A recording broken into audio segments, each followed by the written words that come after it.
Good evening. It is a true joy to introduce the Reverend Dr. Gary Dorrien. Dr. Dorrien earned degrees from Alma College, Union Theological Seminary, Princeton Theological Seminary, and Union Graduate School. An Episcopal priest, Dr. Dorrien is the Reinhold Niebuhr Professor of Social Ethics at Union Theological Seminary in the city of New York, and Professor of Religion at Columbia University. He previously taught at Kalamazoo College, where he served as Dean of Stetson Chapel. Professor Dorrien is the author of 18 books, including the forthcoming sequel to his Grawemeyer award-winning book.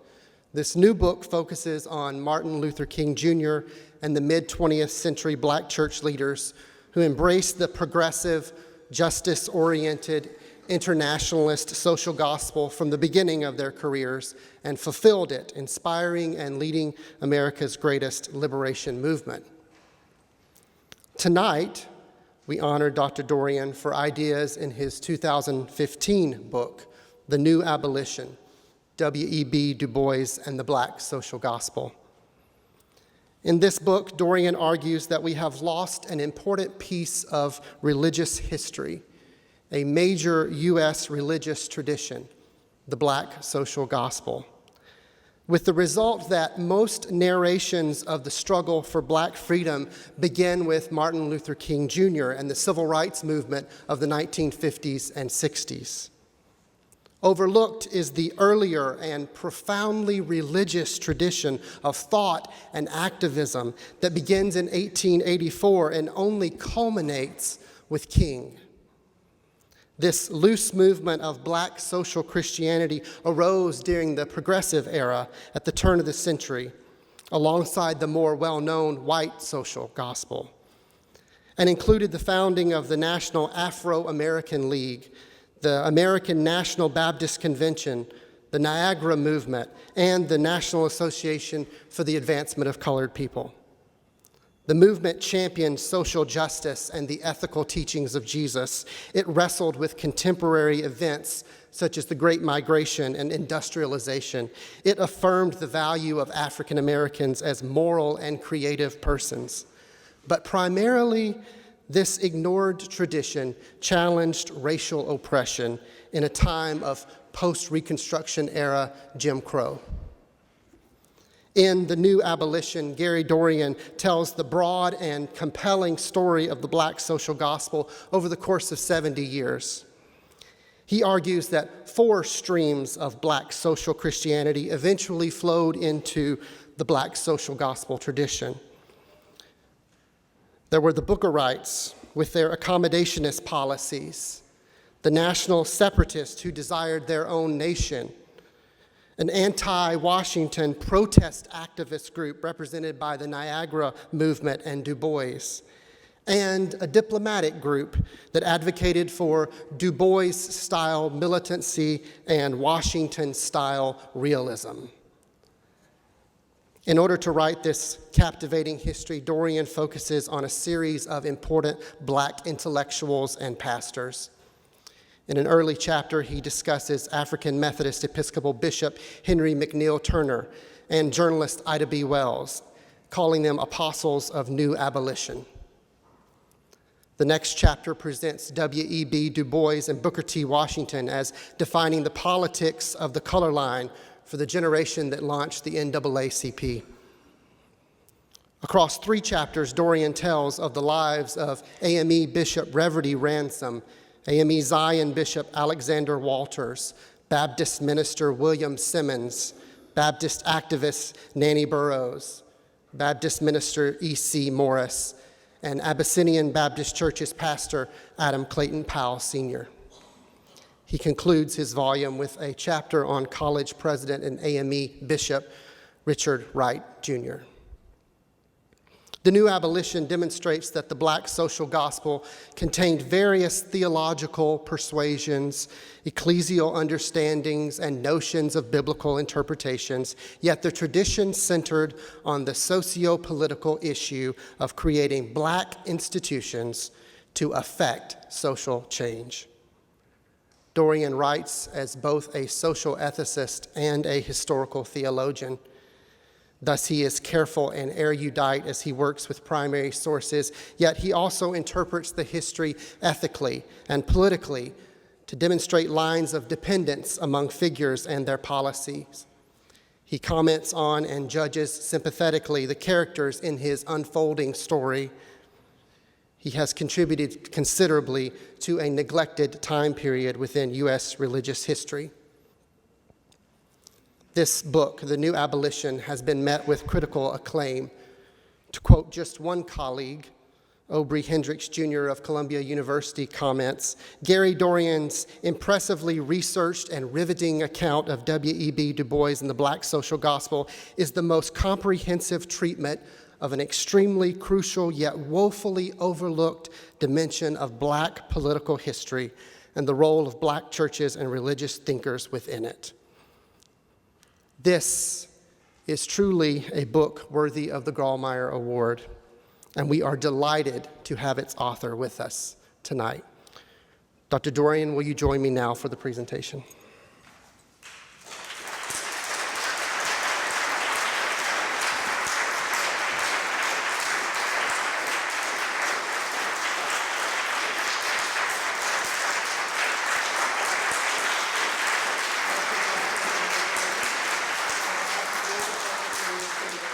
And the University of Louisville, I present you with the 2017 Grawemeyer Award in Religion.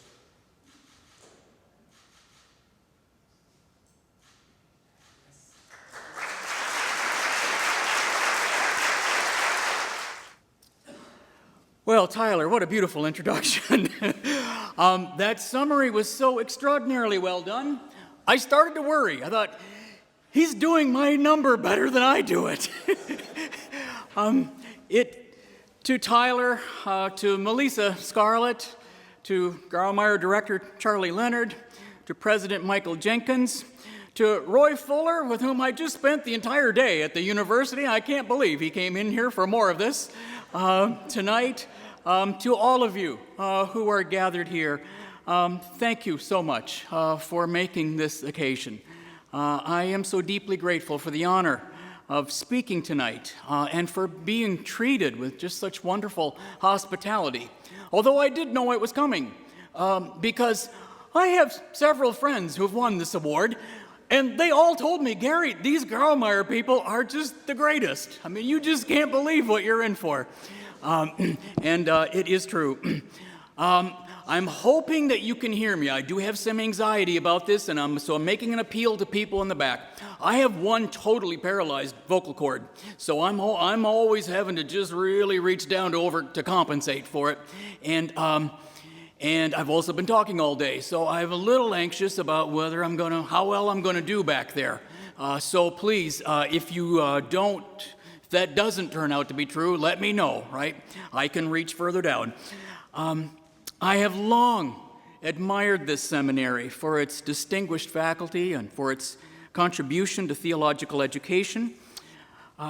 Tyler has been a consummately generous, thorough, and hospitable steward of the program this year at the seminary, and I'm aware from friends who preceded me here that Shannon Craig O'Snell previously ran this program in quite similar fashion.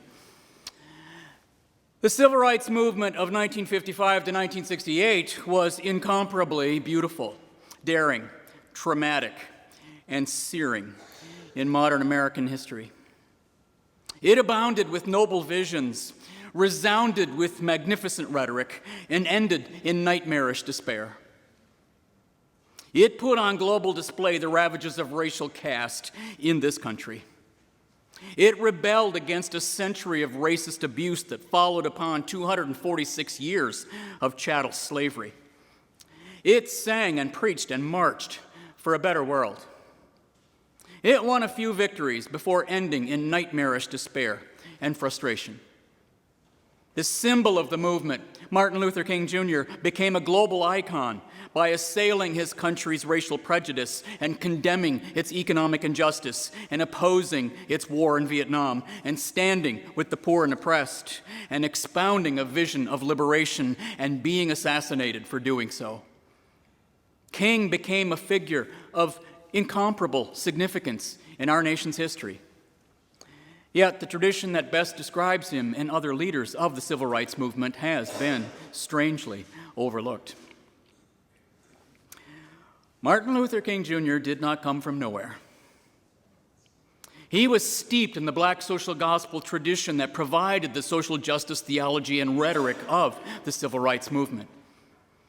This tradition of freedom rhetoric and activism was self-standing and long-standing, reaching back to the generation of the 1870s that was forced to ask two questions. What would a new abolition be?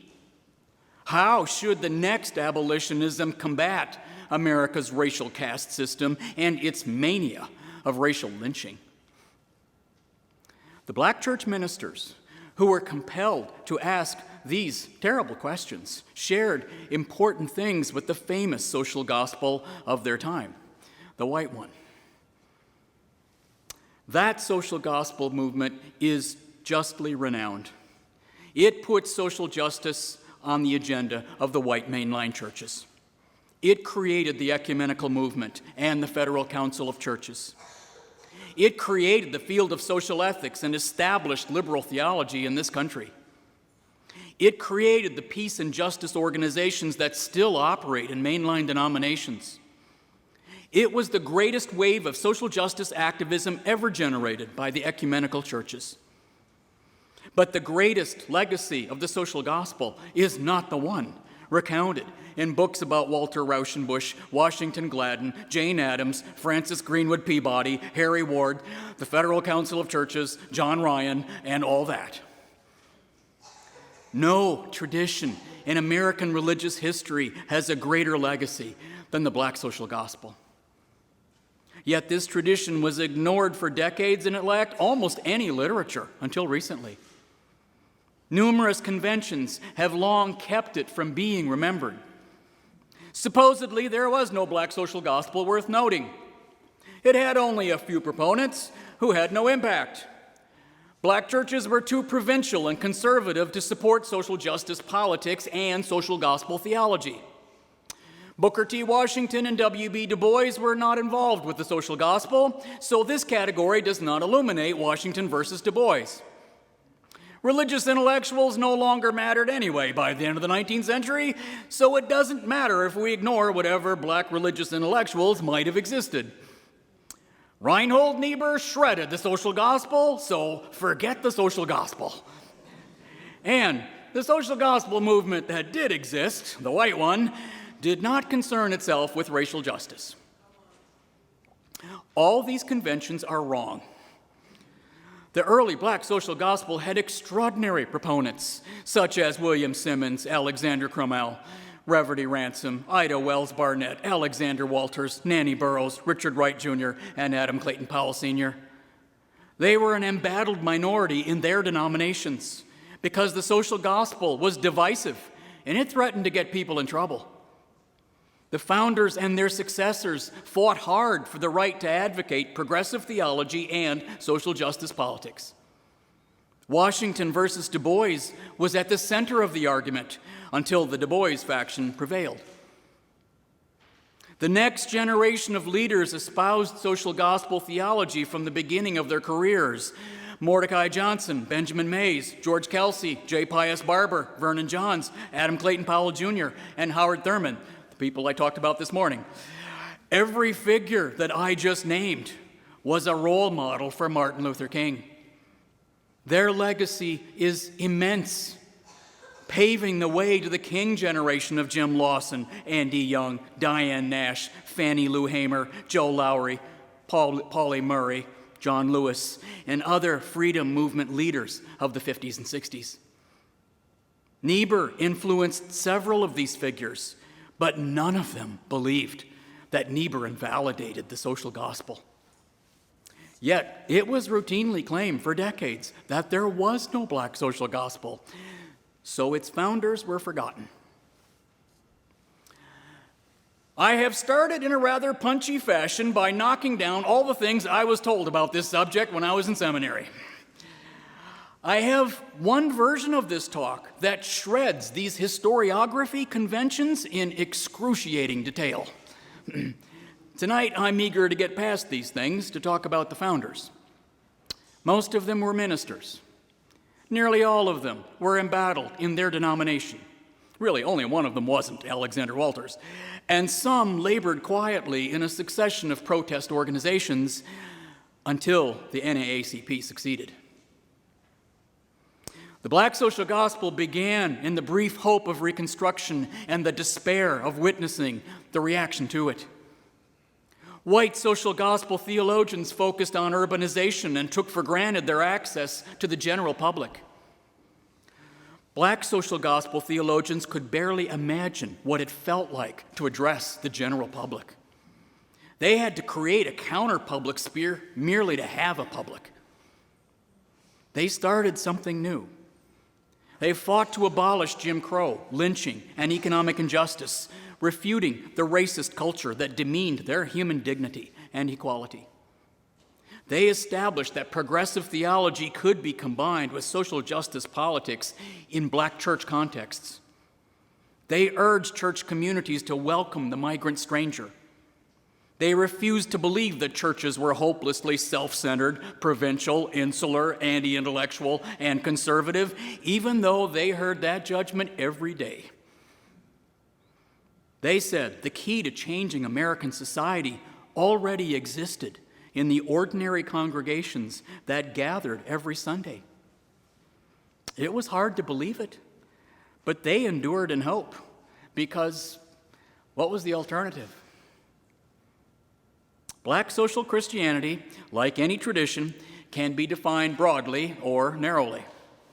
Broadly, there were 4 groups, one of which had a socialist flank. The first group identified with Booker T. Washington and his program of political accommodation and economic uplift. The second group contended that black Americans needed their own nation. The third group advocated protest activism for racial justice, strongly opposing Booker T. The fourth group navigated between the pro-Washington and anti-Washington forces, imploring that both were needed simply to survive white racism. All 4 of these ideological factions existed before DuBois emerged as the intellectual leader of the protest tradition. A full-fledged black social gospel tradition emerged from them, mostly from the third and fourth groups.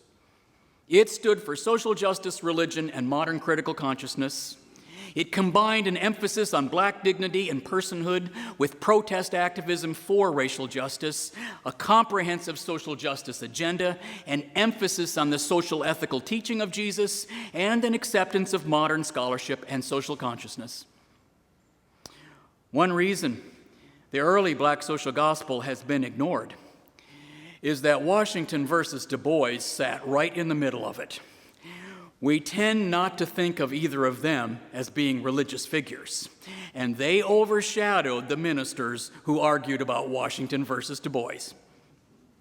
Today, Booker T. Washington is remembered chiefly as the symbol of a demoralizing strategy that sold out black Americans and failed on its own terms.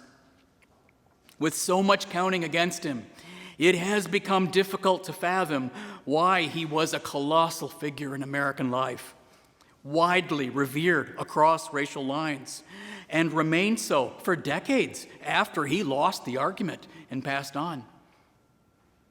Booker T. Washington was complex, wily, opaque, and awesomely accomplished. He built Tuskegee Institute in the face of KKK terrorism, a mania of lynching, a Southern civil religion of lost cause propaganda, and a suffocating plague of disenfranchisement and Jim Crow abuse. He cultivated an image of simple altruism while fighting in a savvy, calculated fashion for as much power as he could get, fulfilling the American fantasy of ascending from poverty and disadvantage to greatness. Booker T publicly accommodated disenfranchisement and segregation and privately organized legal efforts to thwart both. He told African Americans to stay out of politics even after he became the nation's leading black patronage broker. He denied that he made federal patronage appointments for blacks long after he routinely made all of them. He hobnobbed with the high and mighty, but he stayed in touch with the struggles of ordinary people. He attracted wealthy benefactors, became an advisor to 4 U.S. presidents, launched hundreds of community schools, and amassed a powerful political machine. He bought black newspapers and controlled them, denying that too. He controlled college presidents through his influence with philanthropists, monopolizing racial philanthropy, and he bullied his competitors, hiring spies to infiltrate rival organizations, which fueled a backlash against him. For a while, he was so dominant that many Bookerites believed there was no such thing as a legitimate opposition to him. Booker T believed it adamantly. He keenly understood that his Southern white neighbors did not want black Americans to succeed at anything besides picking cotton.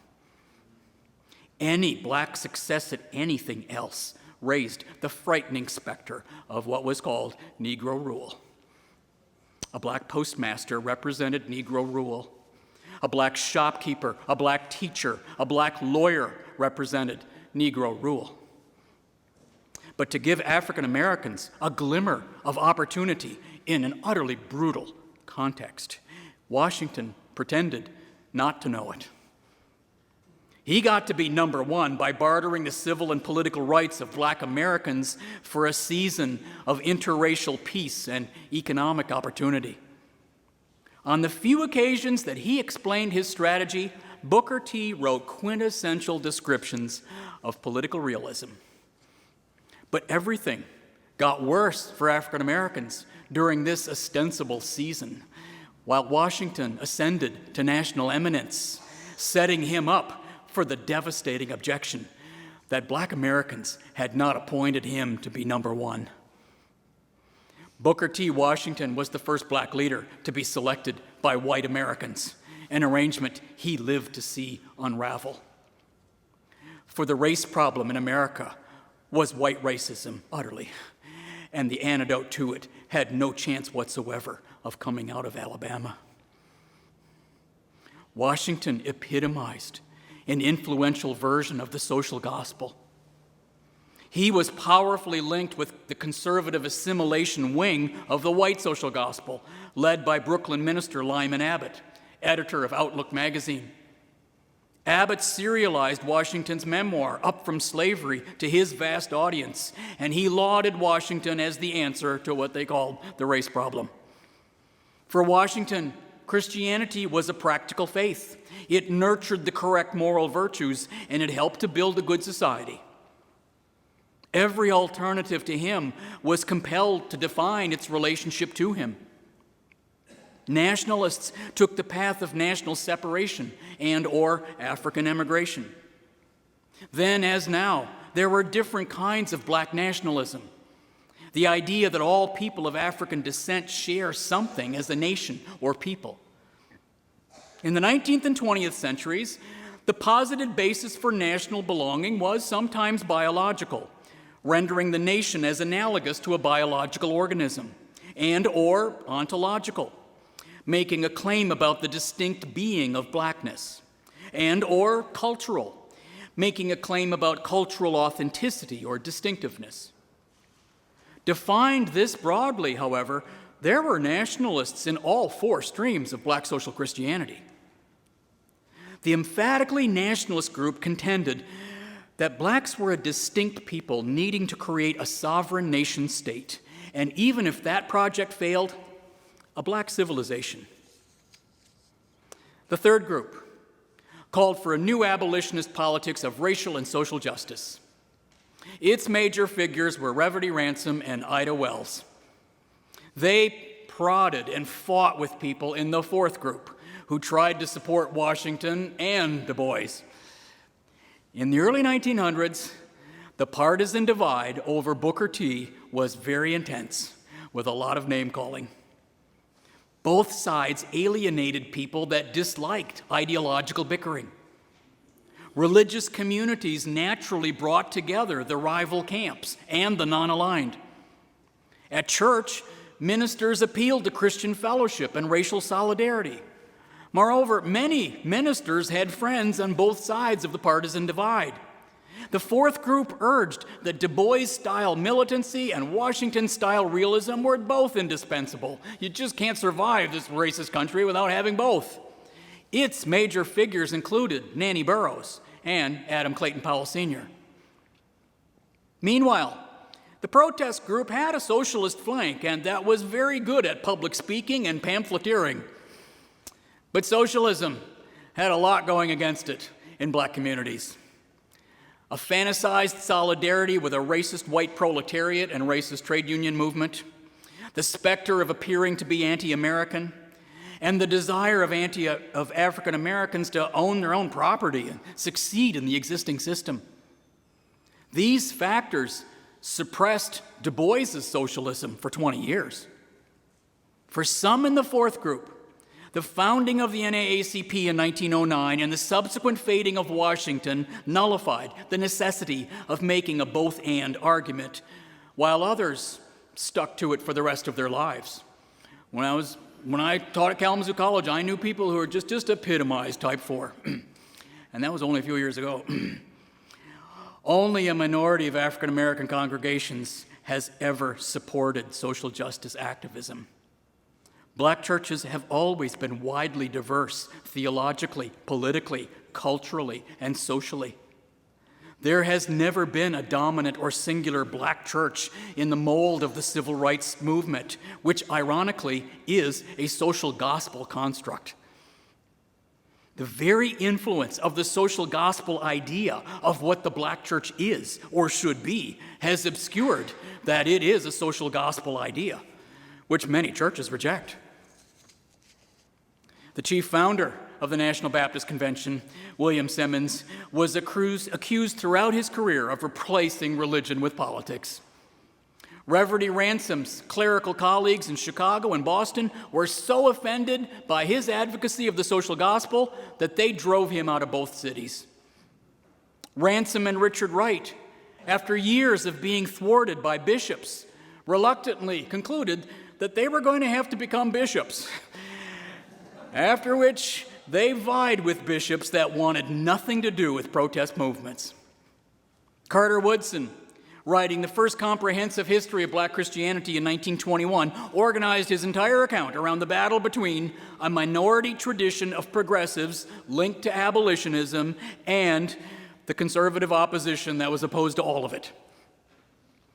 A decade later, Benjamin Mays documented that most black churches did not preach or practice anything like his concept of social gospel religion.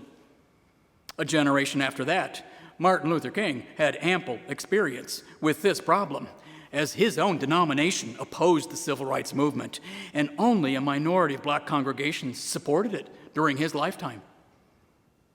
The founders of black social Christianity were distinct and marginalized in their interactions with the white social gospel movement and within Afro-American Christianity. They were marginalized ecumenically because white American Protestantism was every bit as segregated and white supremacist as the rest of American society. They were marginalized in black churches for pressing a national social justice agenda and for adopting social gospel theology. Some of them succeeded sufficiently to win denominational leadership positions and take over the publishing houses and change the mainstream. But the founders' long, two-sided struggle for legitimacy and just sheer recognition kept them from being remembered after they were gone. I confess to admiring the black apostles that dreamed of abolishing America's system of racial abuse and caste. They resisted with shimmering dignity, even as some of them were deeply wounded by racism. They wrung a liberating message from the Christianity of their time. Sometimes they played into the hands of white racists, espousing the worst aspects of what we today call the politics of respectability. This approach recycled harmful stereotypes about Afro-American culture and manners.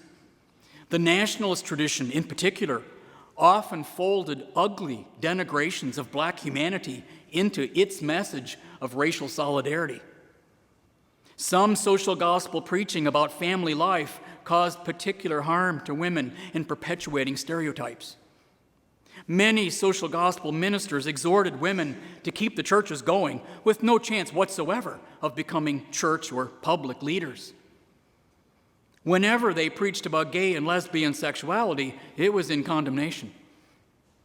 But the problems of developing leaders and transcending what Mays called compensatory religion were terribly real for black social gospel ministers. And without their witness, the radical social gospel theology and activism of Martin Luther King are simply inexplicable. Henry McNeil Turner and William Simmons were pioneers of black social Christianity, bridging the Civil War and progressive generations in different ways, clearing a path for the social gospel. Turner enabled new abolition movements that he did not join, as he believed that America was hopelessly hostile to black Americans. He was singly responsible for much of the explosive growth of the AME Church in Georgia during Reconstruction. He roared for equal rights and the dream of African immigration. Turner preached a gospel of Christian revival and personal responsibility, teaching that God is black. He defied white terrorists fearlessly. He railed against enemies, but was also rough on underachievers and whiners, blistering what he called scullions. Having worked hard for the Republican Party, Turner wanted to love it, but he despised it after the party turned against Reconstruction. Turner became easy to forget after DuBois entered this picture, but he was a giant figure in the black church struggle against racism that distinctly prefigured liberation theology. Simmons had a similar generational experience, except he died young at 41 after building up the Normal and Theological Institute of Louisville. I knew his treasure of a book, Men of Mark, long before I set out to trace the black social gospel. Then he became, for me, a magnificent example of what comes from recovering the black social gospel tradition. Like Turner, Simmons worked hard for radical Reconstruction. He treasured the abolitionists, and like them, he conceived the God of the Bible as a partisan, liberating friend of the poor and oppressed. As a journalist, author, educator, and minister, Simmons kept alive the witness and lore of the abolitionist generation. He stood up for the rights and empowerment of women, insisting that feminism had a very important role to play in the new Christian abolition. He mediated the debate among black Baptists over assimilation versus separation, taking a middling position that did not prevail in the National Baptist Convention. He also mediated, before DuBois came along, an intense debate among black Baptists about the priority of higher education. He was, as I said, only 41 years old when his big heart gave out. Had Simmons lived to see the issue become DuBois versus Washington, he undoubtedly would have kept saying that higher education and vocational education were equally important and should not be set against each other. Two AME stalwarts with fiery temperaments, Ida Wells and Reverdy Ransom, played crucial roles in founding the black social gospel. In the 1890s, Wells conducted a brave personal crusade against the epidemic of lynching and appealed to ministers for support. In their early going, there were only two that she could count on: Turner and Ransom. Growing that list was an essential project, one could say the essential project of the black social gospel, in which AME Zion Bishop Alexander Walters played a leading role. Wells told her audiences that lynching was about race hatred. It was not about rape. Black men were not raping white women, although some were having consensual sexual relationships with white women. Lying, hypocrisy, and race hatred folded together in this area, and somebody had to show that the lynching mania had nothing to do with rape. Wells recoiled at digging into this subject because her moralism ran very deep. Often she attended 3 or 4 church services per Sunday, and she held preachers to a very high standard of holiness. She hated that somebody turned out to be her, because writing about lynching was incendiary and dangerous. It forced her to flee from Memphis, and it compelled her to write about salacious things. Wells grieved that these aspects of her reporting harmed her moral reputation. In her telling, white men were the barbarians of the time. White women were more sexual than their husbands dared to imagine. Black women were victimized by the predatory sexuality of white men, and black men caught hell for all of it. Speaking anywhere in the Deep South on this topic was unthinkable. Wells tried to lecture in border states, but that didn't go well.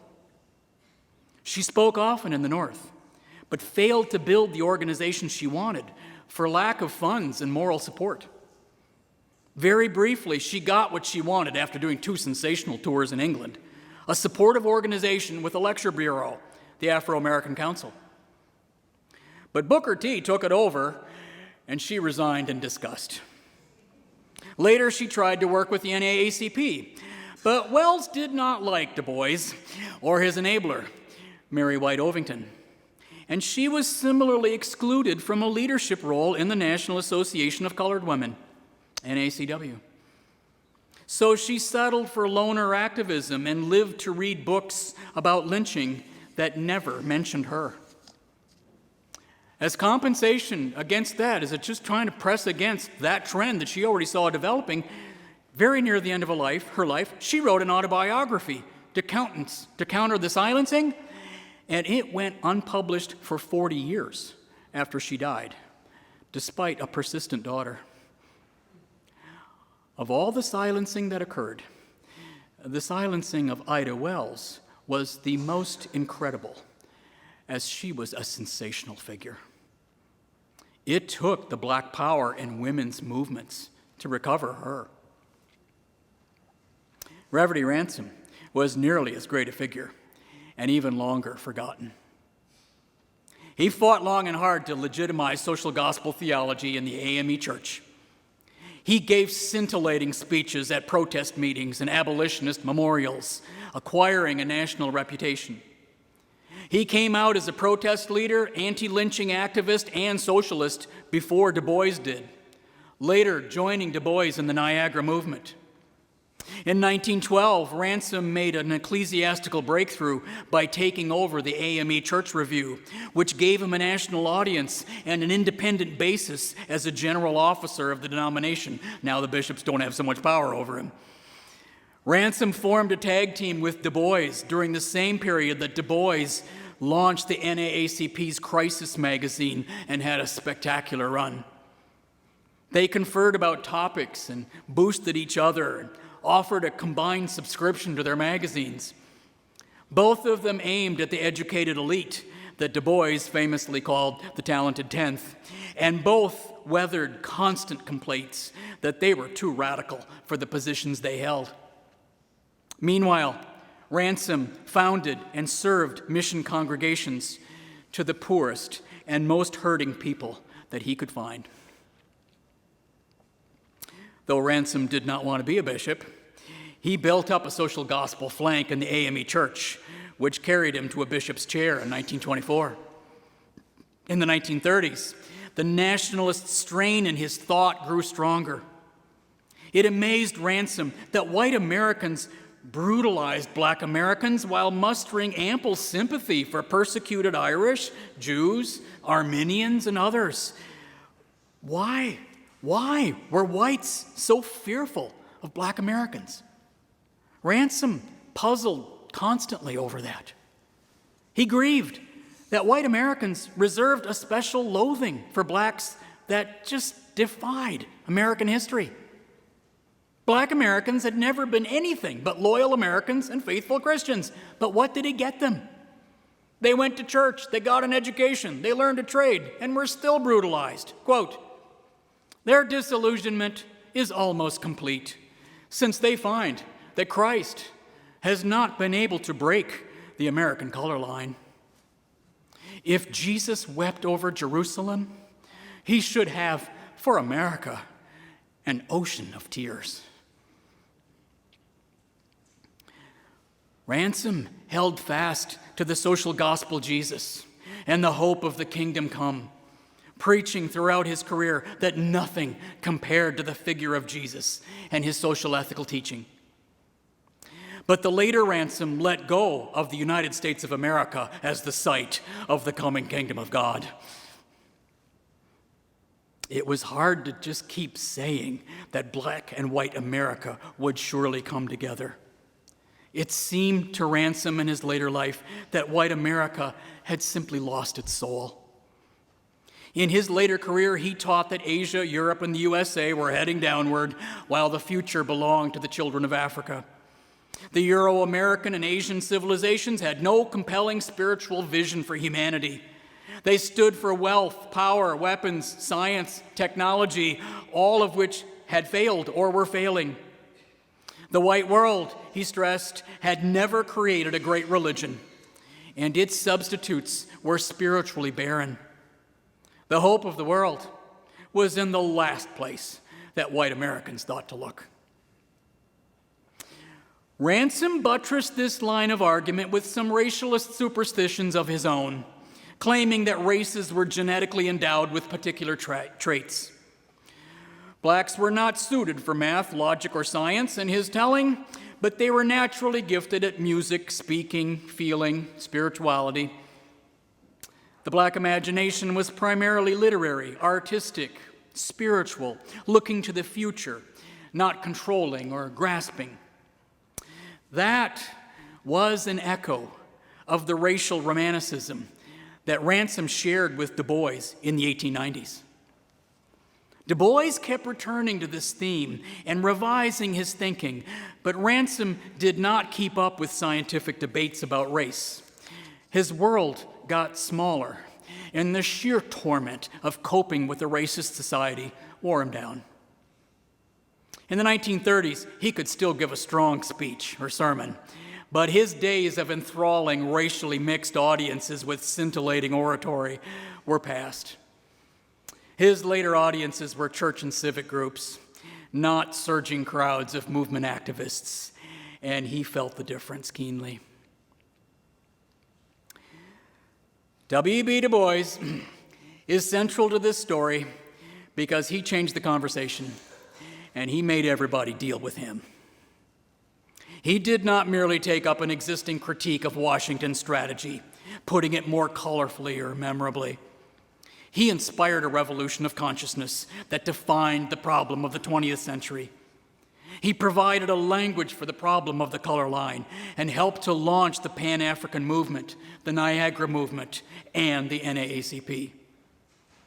And he helped to radicalize the black social gospel through his influence on Ransom, Wright, Walters, Powell, Johnson, Mays, King, and others.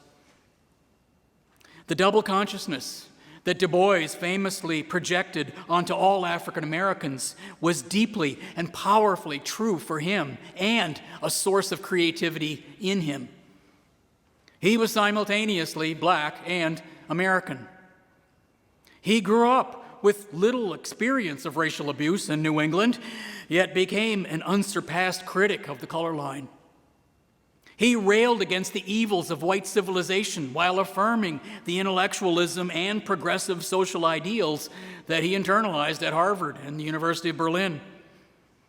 Du Bois fashioned an alternative to the draining debate between nationalists and integrationists by affirming his own tortured double consciousness. Black Americans had to stop taking sides about which of their selves to give up, opting for a richer, contentious, full-bodied struggle for liberation and radical democracy. Du Bois was educated during the heyday of evolutionary idealism and social Darwinism, and his early writings were shot through with both of them. It took him several years to drop neo-Lamarckian theory and social Darwinism, temper his emphasis on moral failings and uplift elitism, let go of romantic imperialism — he especially got worse about that when he was in Germany — and pulled back from his too Hegelian idealism. Later, he absorbed Freud and Marx, and he dropped the simple, rather idealistic, dualistic idea of double consciousness. But through all his shifts and phases, Du Bois fixed on exemplary individuality. He construed his own life as an example through which he fashioned his ideas about race, and thus he wrote 4 autobiographies.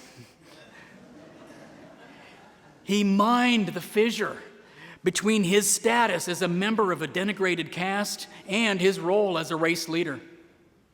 He stuck to this focus long after he mitigated its elitist drawbacks by embracing democratic socialism. For many years, Du Bois had to live down the charge that he cared about elite performers, while Booker T cared about ordinary people. There was always something ridiculous about this comparison. Yet Du Bois did provide grist for it by insisting, quote, "The Negro race, like all races, is going to be saved by its exceptional men," unquote.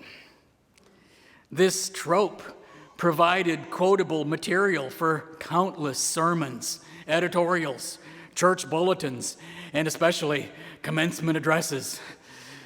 Gradually, Du Bois just got sick of hearing it from speakers lacking his commitment to radical democracy. He got increasingly forthright about economic justice and the ravages of global capitalism. But that did not dissuade him from focusing on what it meant to be an exemplar in a wretched time. The personal issue is always there with Du Bois. It's one of the reasons he's such an electrifying writer.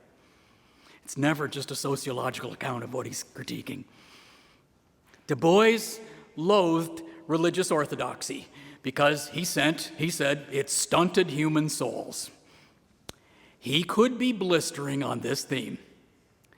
In 1940, speaking at Wilberforce University's commencement, Du Bois excoriated the school's Christian legacy as, quote, "childish belief in fairy tales, a word-of-mouth adherence to dogma, and a certain sectarian exclusiveness." Wilberforce's tradition of religious orthodoxy, he charged, was, quote, "a miserable apprehension of the teaching of Jesus," unquote. Welcome to your commencement ceremony. But Du Bois had a spiritual wellspring of his own, a keen appreciation of Jesus, and a lover's quarrel with the black church. David Levering Lewis is the towering Du Bois scholar that all Du Bois scholars have to deal with to our benefit. But Lewis is tone deaf to the vibrant, yearning, heterodox spirituality that just surges through Du Bois's work, refusing to see it as religious, much less as Christian. For years, it frustrated me that scholars just routinely recycled this religion-unfriendly reading, although Manning Marable and Cornel West held out against it. Recently, Ed Bloom and Jonathan Cahn have helpfully interpreted Du Bois as a religious thinker. Bloom fits Du Bois too securely into the tradition of radical black Christianity, and Cahn interprets him too definitely with pragmatic religious naturalism. I believe that Du Bois was double-minded and purposely elusive about his personal relationship to Christianity. He had a passionate religious spirit, His writings were strewn with religious images and references throughout his career, even after he supposedly dropped religion for Marxism. His book, The Souls of Black Folk, famously invoked our spiritual strivings and lauded the spirituals. He was one of the figures in reviving the spirituals. His book, Darkwater, began with DuBois' social gospel credo. It conjured a black baby Jesus in his essay, The Second Coming, and conjured an adult black Jesus in his scathing essay, Jesus Christ in Texas, and ended with a hymn to the peoples in which the Buddha walked with Jesus. As late as the 1950s, DuBois was still writing about what he called saving the tattered shreds of God. His spiritual sensibility came through to many readers. They caught that a religious, arguably Christian passion lay behind DuBois' furious attacks on unworthy ministers and church dogmatism. Even at Wilberforce, lashing the university for hiding behind mediocre religion, this was partly a grudge against a former employer, DuBois stumped for social gospel religion, telling the graduates it was not too late to mobilize the churches for social change. By 1940, that was an echo of what the younger DuBois had hoped the church would become under the sway of the social gospel. In the early 20th century, he was a critical booster, taking for granted that the movement for black liberation simply had to be religion-friendly. Nothing whatsoever remotely compared to the black church as a source of inspiration, hope, solidarity, identity, belonging, entertainment, moral language, transcendent meaning. Any movement worth building had to share in the life of the black church, speaking its language of hope and redemption. The Niagara movement and later the NAACP had to have religious leaders reaching beyond the usual circle of urban professionals that started one protest organization after another that failed because that's all they had. The black social gospel was overwhelmingly a tradition of male ministers who held women back. For many women, their work in running congregational outreach committees, and especially the mission boards, was deeply fulfilling and all they sought. Other women achieved public influence through organizations they created. Burroughs, Lucy Smith, Sarah Layton worked through a national organization they created, the Women's Convention of the National Baptist Convention. Mary Church Terrell, Lucy Thurman, Mary Talbert, and others served as leaders of the NACW, which began in 1896 with Victorian calls for true womanhood and purified homes, but went on to become deeply involved in suffrage, anti-lynching, and anti-segregation activism. For many women, the coming of the NACW was a godsend because it offered Afro-American women an opportunity to work together outside the church. Since some women found their way to holiness or Pentecostal congregations, which rejected the assimilated formality of traditional churches and allowed female leadership. The holiness and Pentecostal movements were overwhelmingly female on both sides of the color line, featuring oral music, rhythm, testimony, ecstatic praise traditions, and a holistic worldview. The irony of sanctification Christianity thus cuts across the racial line. With few exceptions, the churches that had female leaders did not embrace social justice religion, and the churches that embraced the social gospel did not allow female leaders. Historian Barbara Diane Savage, in her luminous reflection on the politics of black religion, Your Spirits Walk Beside Us, makes a similar point about black church historiography. DuBois, Woodson, and Mays held immense influence in this area, she observed. All of them were unsettled by the emotional fervor of rural black worship and the sanctification churches. All of them appreciated the vitality of black religion while calling for modernized churches committed to social justice theology. All of them said sympathetic things about the women that sustained all the black churches. And all three of them contended repeatedly that black churches needed strong and progressive male ministers more than they needed anything else. DuBois, Woodson, and Mays thus silenced the majority of church members who were women and the majority of men who were not church members. This legacy pervades this subject, and it could hardly have been stronger in the flagship organization of the Black Social Gospel, the Southern Christian Leadership Conference. My work on this subject is distinctly important to me and is long in coming. Interrogating one's racial bias is exceedingly difficult. Interrogating one's complicity in white supremacy, a structure of power based on privilege that presumes to define what is normal, is harder yet. I am torn between knowing that I am terribly limited as an interpreter of this history and believing it deserves all the books it can get, even from me. I hope the new Abolition is an okay book, but I know it is on a great subject. For 20 years, I sprinkled my argument about the Black social gospel into various books, and I put off writing the new Abolition. This subject mattered so much to me that the book just kind of scared me. If not for two friends at Union Seminary, my closest friend in New York, James Cone, and one of my doctoral students, Ebony Marshall Turman, I would probably still be dithering about whether I was ready to write it.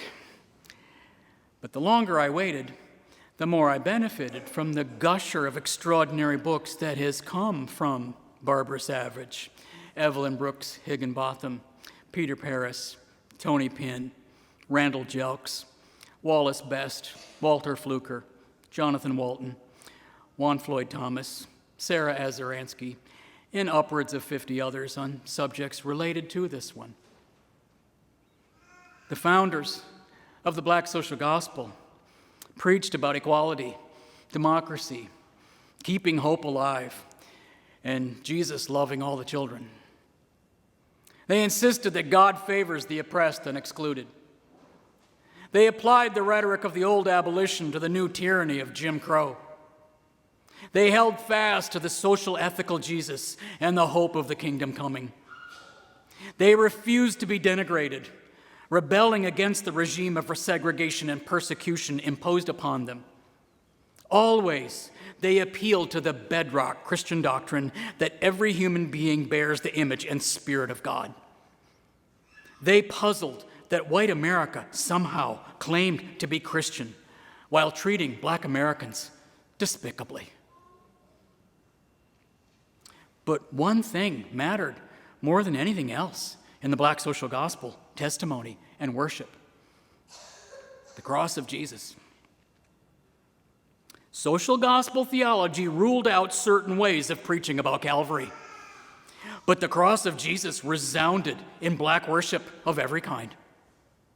Among the social gospel founders, Ransom, Powell, Wright, Walters, and others, no less than Mordecai Johnson, Vernon Johns, Benjamin Mays, and Howard Thurman in the next generation, steered clear of the magical thinking and vengeful deity of objective atonement theories. They also recognized the pitfall of moral influence theory, that interpreting the cross as an ethical absolute underwrote an ethic of martyrdom that sanctified suffering. Black social gospel leaders inveighed against passivity and defeatism wherever they encountered it, in their congregations and communities. They called their audiences to rebel against the oppression and exclusion inflicted upon them. And so holding fast to Jesus had nothing to do with accepting racial subjugation, certainly not as God's will. They realized this is a perilous matter. Every atonement theory is shot through with the idea of redemptive suffering, and moral influence doctrine heightens the peril of sacrificial appropriation. All atonement doctrines turn the gospel of Jesus into a rational concept that is supposed to be explained by a theory of salvation via sacrifice. Moral influence doctrine perpetuates and actually heightens the logic of sacrifice. If Jesus exemplified a religious ideal by suffering and dying for others, the gospel becomes a message of self-sacrifice and love perfectionism. Ransom, Powell, Wright, and Walters, standing before congregations, knew the danger of the cross to every listener. Powell went the furthest in courting this danger, constantly preaching about what he called the meekness and self-sacrificial love of Jesus. Every week that he did so at Abyssinian Church, he had to trust that he would be heard in the way that he meant, not in the way of capitulation that it meant to others. Yet nothing came close to the cross of Jesus as a subject of preaching and worship, not even the kingdom of God. Black churches reverberated with hymns, gospel songs, spirituals, prayers, testimonies, and sermons about the cross of Jesus and being with him at the cross. Jesus was a friend of oppressed people who knew about their suffering. He achieved salvation for the least of these through his solidarity with them, even unto death. African American Christians, like Jesus, did not deserve to suffer. But keeping faith in Jesus was the one thing that African American Christians possessed that white America could not control or take from them. For Black American Christians, merely knowing that Jesus suffered as they did gave them faith that God was with them.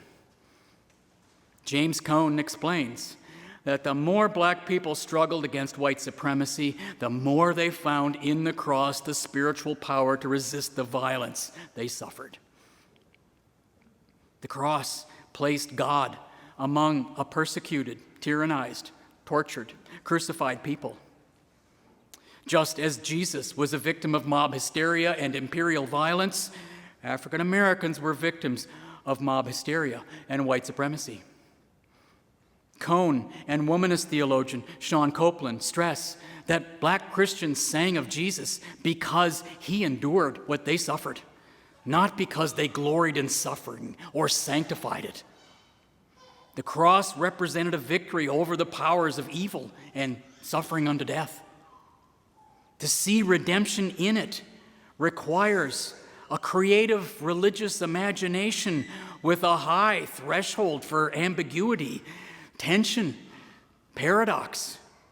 Here, life is found in death and hope in tragedy. For I know nothing among you except Jesus Christ and him crucified.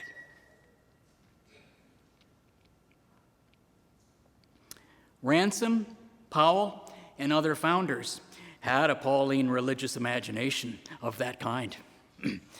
And so did Martin Luther King. They conveyed the terrible, sublime, redemptive power of the cross without explaining it in a theory. They let the spiritual power of the cross do its work without enveloping it in a required doctrine. Powell took this tack even in his revival sermons. To be sure, very few ministers on either side of the color line drew the connection explicitly between lynching and the cross. If you're African American, that can get you killed. Clergy failed to say what Billie Holiday conveyed in her incomparable song, Strange Fruit, that the lynching tree was the cross in the United States. Ransom, a brave exception, compelled his audiences to grasp that lynching was not merely a national crime. It was not even merely an epidemic of mob violence or even merely an alarming measure of race hatred.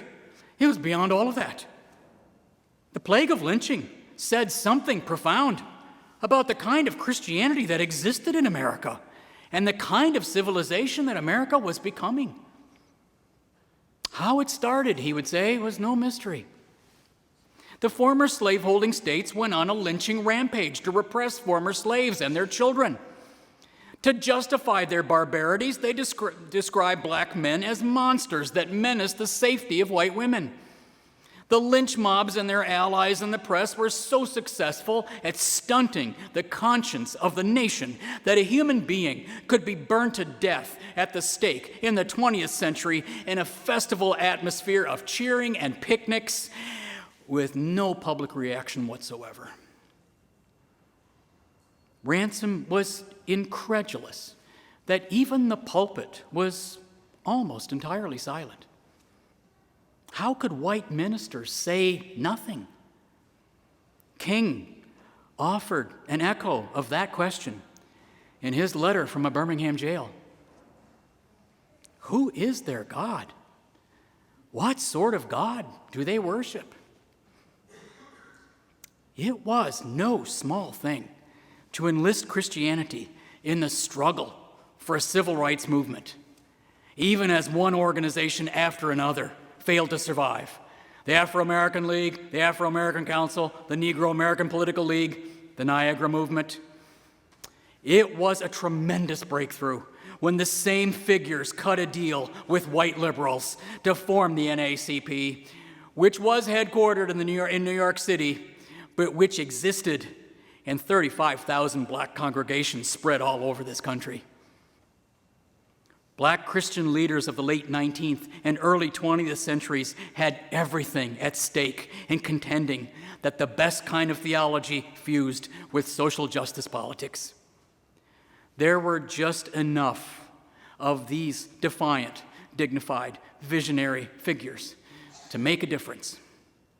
They paved the way to the civil rights explosion of the 1950s and 60s, defying the claim of white supremacy that black lives do not matter. Thank you, friends.